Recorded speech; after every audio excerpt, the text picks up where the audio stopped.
Hello everyone, welcome to our channel. ఈ వీడియోలో నేను మీకు సీక్వెల్లో ఎన్విఎల్ ఫంక్షన్ గురించి చెప్తా. Okay, so NVL function. Okay, ఈ ఫంక్షన్ ఏం చేస్తుంది అంటే ఈ ఫంక్షన్ నల్ వాల్యూస్ ఒక ఎర్రర్స్ని హ్యాండిల్ చేస్తుంది. సింపుల్గా చెప్తున్నా నేను.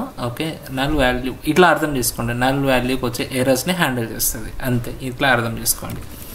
Okay, before using NVL use చేయడానికంటే ముందు మనం ఒక చిన్న డేటా సెట్ చూద్దాం. Select star from EMP. Okay, కొంతమంది ఎంప్లాయీస్ డేటా నా దగ్గర అయితే ఉంది. ఇక్కడ కనుక మనం చూసుకున్నట్టయితే మెయిన్గా మనకు కావాల్సింది ఎంప్లాయీ నేమ్, శాలరీ, కమిషన్. ఈ మాత్రం తీసుకుందాం. Select e name, sal, commission from employee. Okay, ఇది తీసుకున్నట్లయితే మనకి ఇక్కడ శాలరీ వచ్చింది, కమిషన్ వచ్చింది. ఓకే, ఇప్పుడు నేను శాలరీ ప్లస్ కమిషన్ చేయాలనుకుంటా ఉన్నా. Okay, salary plus commission is equal to overall take home అనుకోండి. దానికంటే ముందు ఓకే, ఇదంతా కూడా వన్ డే శాలరీ అనుకుందాం. సో దీన్ని 30 days శాలరీ కింద మనం కన్వర్ట్ చేసుకోవచ్చు. ఎట్లా అనంటే select e name, okay, sal into 30 as monthly salary, comma com as commission from EMP. So ఇట్లా కనుక మనం చేసుకున్నట్లయితే మనకి మంత్ శాలరీ అయితే వచ్చేసింది, అండ్ కమిషన్ మనకి సపరేట్గా వచ్చింది. ఓకే, కమిషన్ ఓవరాల్గా పర్ డే కాదు, ఇది మొత్తం పర్ మంత్కి 300 అనుకుందాం. లేదా సరే, పర్ డే 300 అనుకుందాం. లేదు, దీన్ని కూడా మనం కన్వర్ట్ చేసుకోవాలి 30 daysకి అనుకుంటే 30 days కింద కన్వర్ట్ చేసుకోవచ్చు. ఇది జస్ట్ నేను కొంచెం ఎగ్జాంపుల్ కింద చెప్తున్నాను, అంతే, జస్ట్ నార్మల్ స్టఫ్. ఓకే, ఇప్పుడు నాకు మంత్లీ శాలరీ ప్లస్ కమిషన్ అనేది కావాలి.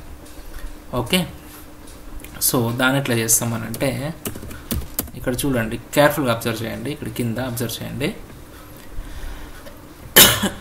మంత్లీ శాలరీ అంటే sal into 30, okay, plus commission into 30 as overall salary or take home salary. Okay, so దీన్ని కనుక మనం తీసుకున్నట్లయితే మనకి ఇక్కడ చూడండి ఏం జరిగింది. 48,000 ప్లస్ 9,000 57,000. ఇది కరెక్టే వచ్చింది, ఇవన్నీ కరెక్టే వచ్చినాయి. బట్ ఇక్కడ ఈ 24,000 యొక్క కమిషన్ ఏం లేదు. అప్పుడు మనకి శాలరీ, టేక్ హోమ్ శాలరీ ఎంత రావాలి, ఈ పర్సన్కి 24,000 రావాలి. బట్ మనకి బ్లాంక్స్ వస్తున్నాయి, వీటినే నల్స్ అని అంటాం. ఓకే, ఇవన్నీ కూడా నల్ వాల్యూస్. అంటే ఈ క్యాండిడేట్కి అసలు జీతం ఏమీ పోదు.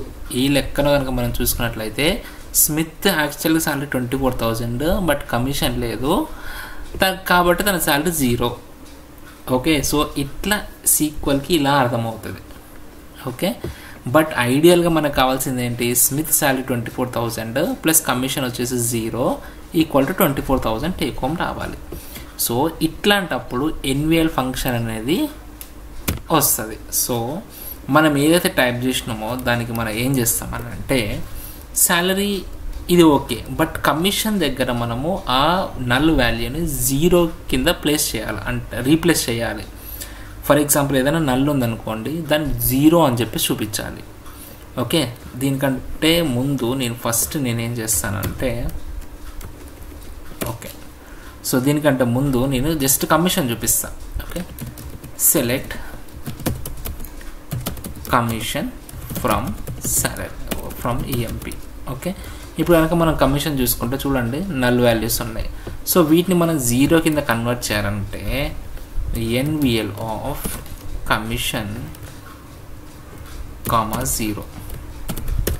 ఓకే, ఇలా పెట్టుకుంటే మనకి ఏమవుతుంది, ఈ కమిషన్ అనేటివి చూడండి నల్ వాల్యూస్ ఎక్కడెక్కడైతే ఉన్నాయో అవన్నీ కూడా 0 అయినాయి. సో ఇదే కాన్సెప్ట్ మనము ఇక్కడ కూడా యూజ్ చేద్దాం. ఇక్కడ ఏం చేస్తాం, కమిషన్ దగ్గరే కదా మనకు కావాల్సింది. NVL of commission into 30, 0. Okay, so ఇట్లా కనుక మీరు ఎన్విఎల్ ఫంక్షన్ యూజ్ చేసినట్లయితే చూడండి, ఇప్పుడు Smith salary 24,000 plus commission 0 equal to 24,000. So NVL function అనేది చాలా క్రూషియల్, చాలా అంటే చాలా క్రూషియల్. సో ఇట్లా నల్ వాల్యూస్ని హ్యాండిల్ చేయడానికి ఎన్విఎల్ ఫంక్షన్ అనేది మనం ఒరాకిల్ ఎస్క్యూఎల్లో యూస్ చేస్తాం. ఓకే, సో మీకు ఏమైనా డౌట్స్ ఉంటే మీరు కమెంట్ చేయండి, I will explain you. If you like the video, please hit the subscribe button.